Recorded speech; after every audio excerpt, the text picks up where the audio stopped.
Jeremias 18. Eu já preguei algumas vezes nesse tema.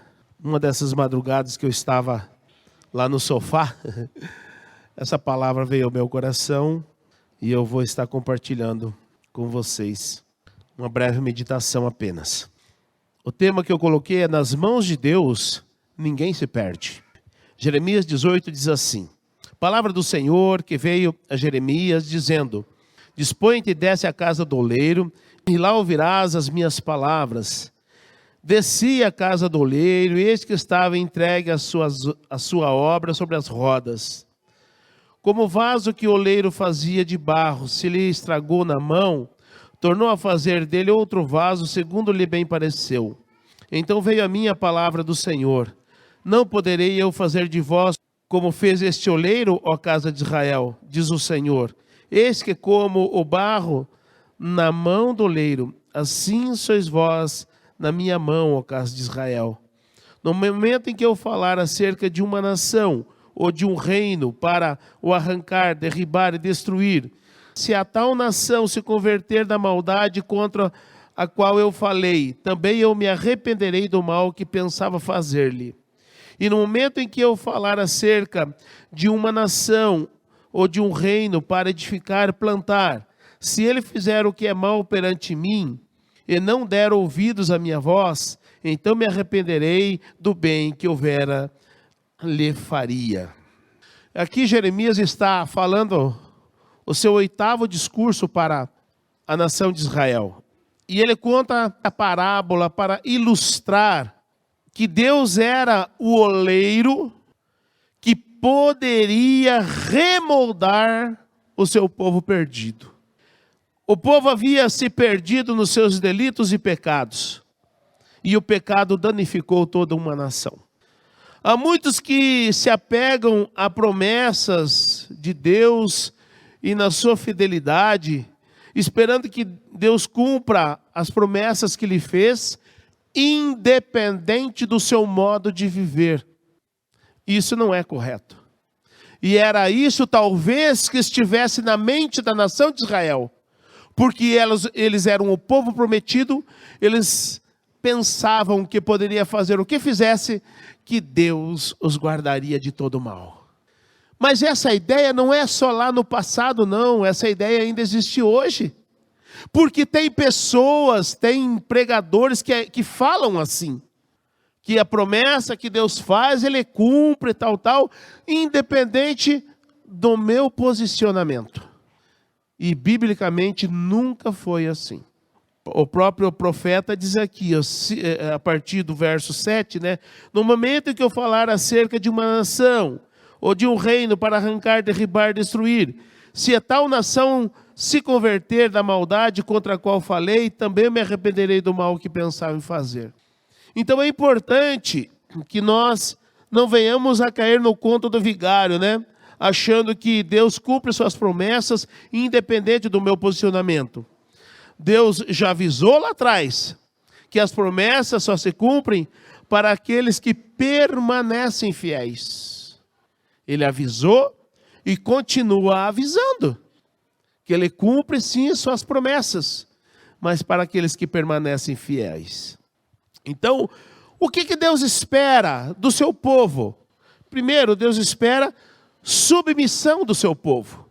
O verso 4 diz assim: como o vaso que o oleiro fazia de barro se lhe estragou na mão, tornou a fazer dele outro vaso segundo bem lhe pareceu. Deus espera de nós submissão total.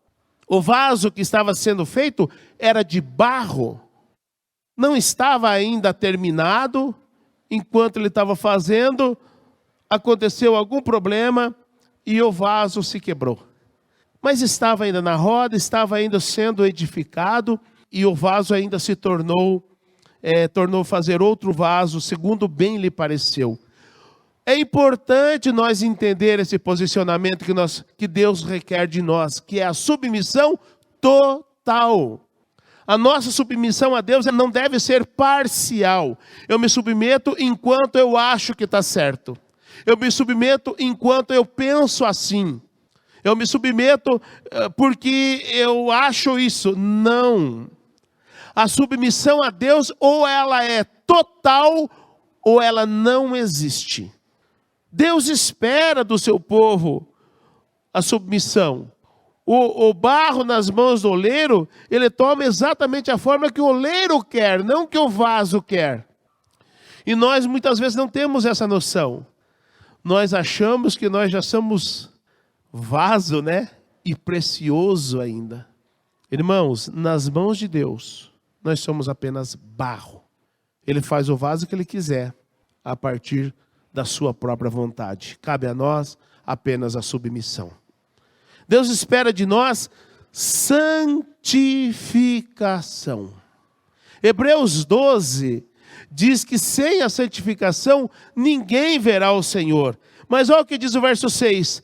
Não poderei eu fazer de vós como fez esse oleiro ao casa de Israel, diz o Senhor. Eis que como barro nas mãos do oleiro, assim sois vós nas minhas mãos. Gente, Deus é santo, espera de nós santificação. Como o barro na mão do oleiro, que ele faz o que ele quer. Então, se a submissão precisa estar presente, também a santificação precisa estar presente. Porque Deus é santo e nós estamos na mão de um Deus santo e poderoso. E nós precisamos nos santificar, para que as impurezas que porventura ainda haja no barro, na nossa carne, ela seja tirada no processo de formação do vaso. Existe um processo que está nas rodas, e nós estamos nesse processo hoje. Até a volta do Senhor Jesus, nós estamos nesse processo de santificação. A santificação vai tirando de nós as impurezas, as imundícias, que muitas vezes nós não sabemos, mas faz parte do barro, da carne, da nossa vontade. Nós viemos cheios de impureza, e o vaso ele é sendo purificado à medida que ele for sendo trabalhado. Nós não podemos ignorar o processo de santificação que o Senhor faz através do barro, tirando a impureza para nos tornar um vaso. Nós só temos valor porque estamos na mão de Deus, mas porque somos trabalhados por Ele na santificação. Também exige de nós uma satisfação. Não há como trabalhar com alguém insatisfeito, porque tudo que é proposto é rechaçado por causa da insatisfação. Então ele diz, como barro na mão do oleiro, assim sois vós nas minhas mãos. O barro se deixou moldar para se tornar um vaso. Mas não houve queixas nem reclamação. E nós muitas vezes não nos satisfazemos da forma que Deus nos moldou. Muitas vezes nós não satisfazemos do vaso que Deus Senhor nos tornou.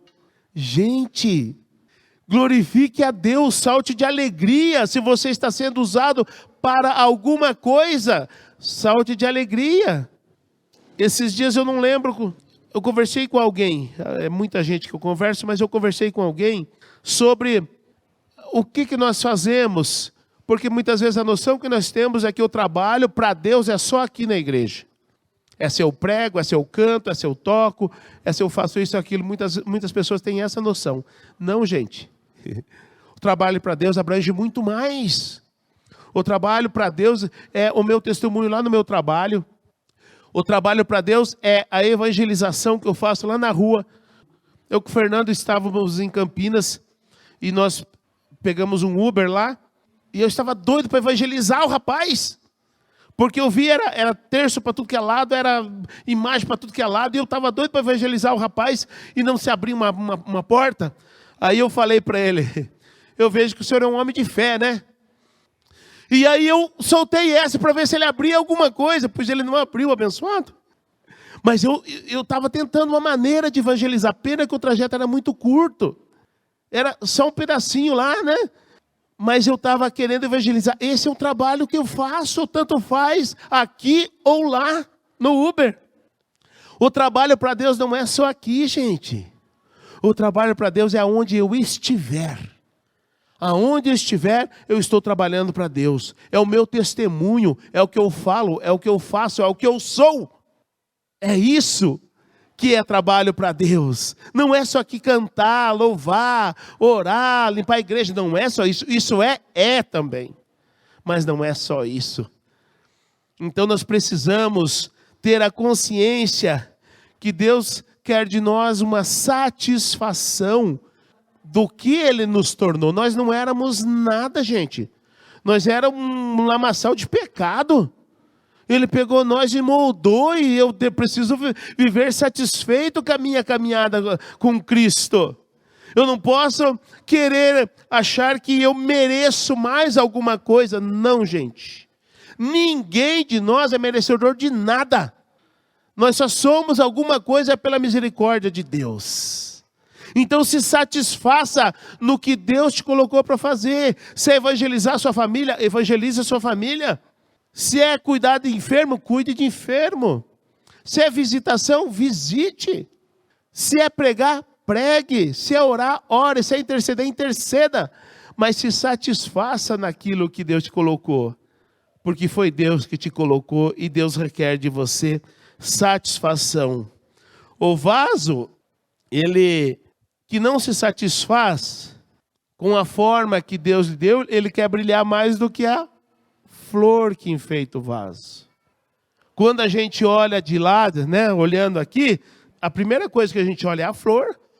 Depois alguns veem o vaso ou não, mas o vaso está todo decorado por dentro também, né? Mas a gente olha lá e a gente vê a flor. Muitas vezes a gente quer brilhar mais do que a flor. Não! Nós só somos suporte para que a glória de Deus brilhe através de nós. Deixe a glória de Deus brilhar através de você. Se satisfaça com o vaso que Deus te tornou. Deus deseja de nós humildade. E foi isso que o profeta, a lição que o profeta trouxe ali dessa experiência. A humildade é o reconhecimento de que nada eu tenho. E hoje as pessoas confundem humildade com pobreza. E quando se fala em pobreza, eles falavam, a pessoa é humilde. Não, gente. Humildade é diferente de pobreza. Mas a humildade que está falando aqui, eu nada tenho, então eu sou totalmente dependente do Senhor. O Mateus capítulo 5 do Sermão do Monte, bem-aventurado os humildes de espírito. É isso, é eu reconhecer que essa mensagem que eu estou pregando não é porque eu sou pastor, não é porque eu estudo a Bíblia, não é porque eu sou formado em teologia, não é porque eu sou bambambam do pedaço. É porque Ele me deu. E eu falei quando que Ele me deu, foi na madrugada. Estava lá no sofá e Deus me deu essa palavra. Então é reconhecer que eu nada tenho. Se eu consigo fazer alguma coisa, é porque é Ele que está fazendo através de mim. E aí isso nunca vai subir no meu coração, me tornar orgulhoso, ou me achar, né? O bambambam do pedaço. Tudo que eu tenho, tudo que eu sou, foi me dado por Deus. Quando alguém diz, você tem um dom maravilhoso, ou qual seria a nossa resposta interior? Que nós precisamos ter aqui dentro de nós. Se tenho, se sou, é porque Deus me deu. É porque Deus é. Glórias ao nome do Senhor. Essa deve ser a resposta aqui dentro de nós. Para que nós nunca venhamos a perder a humildade. Porque as pessoas hoje estão querendo, através das coisas de Deus, dos dons que Deus deu, que tapetes vermelhos se estendam para eles. E está errado. Nós temos um grupo de louvor aqui maravilhoso, mas não tem tapete vermelho para ninguém, não. Eles são servos. E se pisar na bola, fica de castigo. Não pode. Porque senão nós estamos criando estrelinha ou popstar. Não, não tem no reino. O reino é um reino humilde, mas é de glória. E nós precisamos nos satisfazer com a humildade do reino. Mas nós precisamos ser humildes. Se tenho, se sou, se faço, é porque veio de Deus. aí eu nunca vou achar que eu sou alguma coisa. E é isso que está perturbando o Evangelho de Cristo. As pessoas pensam que são. Porque as pessoas dizem, você é o cara, hein? E as pessoas pensam que são. Você toca maravilhosamente. Eu sou o cara. A mensagem que pregou. Nossa, eu sou o pastor. Não, gente, eu nada sou. Se não for o Senhor, eu nada sou. Mantenha a humildade. Reconheça que tudo que é, que tudo que faz, Ele vem do Senhor. E a glória e a honra é do Senhor. Nós devemos reconhecer o senhorio de Deus sobre nós. Devemos colocar-nos em suas mãos para que sejamos moldados e trabalhados por Ele. Porque tem muita coisa que a gente não sabe, ou a gente não percebe. Mas hoje na minha casa, eu pequei sem ver que eu tinha pecado, ou sem querer pecar. Eu não quis pecar, mas eu pequei. E eu louvo a Deus para a vida da minha esposa, porque ela chegou e me repreendeu bem. Você errou. Errei, bem verdade. Errei. Não foi isso que eu falei? Eu não quis me justificar. A partir do momento que ela me falou, foi a verdade. Eu não quis errar, mas eu errei. Então, gente, quem que é você para me falar? Você também isso, você também aquilo? E muitas vezes a gente descarrega as nossas frustrações no outro e o outro está certo, ela estava certa.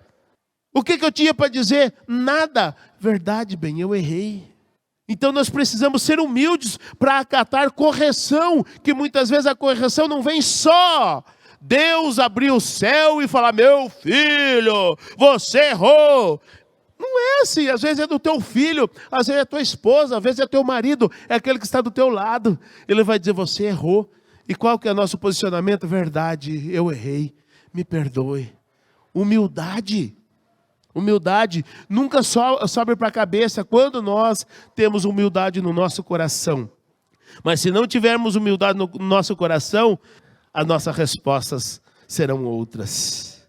O processo de moldar, ele exige flexibilidade. E eu falo para vocês que um vidro desse aqui, para deixar ele redondinho do jeito que está aqui, não pode ser seco assim. Se eu pensar, não, eu vou puxar um cabinho aqui agora. O que eu faço com esse vaso? Arrebento tudo. Mas quando ele foi formado na mão do oleiro, do artífice, ele deixou ele redondo, ele poderia pôr um cabo aqui, ele poderia fazer qualquer coisa, porque estava no processo. Nós não podemos ser inflexível, rígido, como o odre velho. Nós precisamos ser odres novos, que suportam o vinho novo. Deus tem vinho novo para você. Deus tem vinho novo para mim. Deus tem coisas novas para nós. Não é porque eu há 50 anos eu sirvo o Senhor, é que eu já sei tudo, ou eu já fiz de tudo. Não, Deus tem coisas novas para mim todos os dias. Mas eu preciso ser humilde para reconhecer que aquilo que o Senhor quer fazer, eu preciso estar livre do meu ego inflado.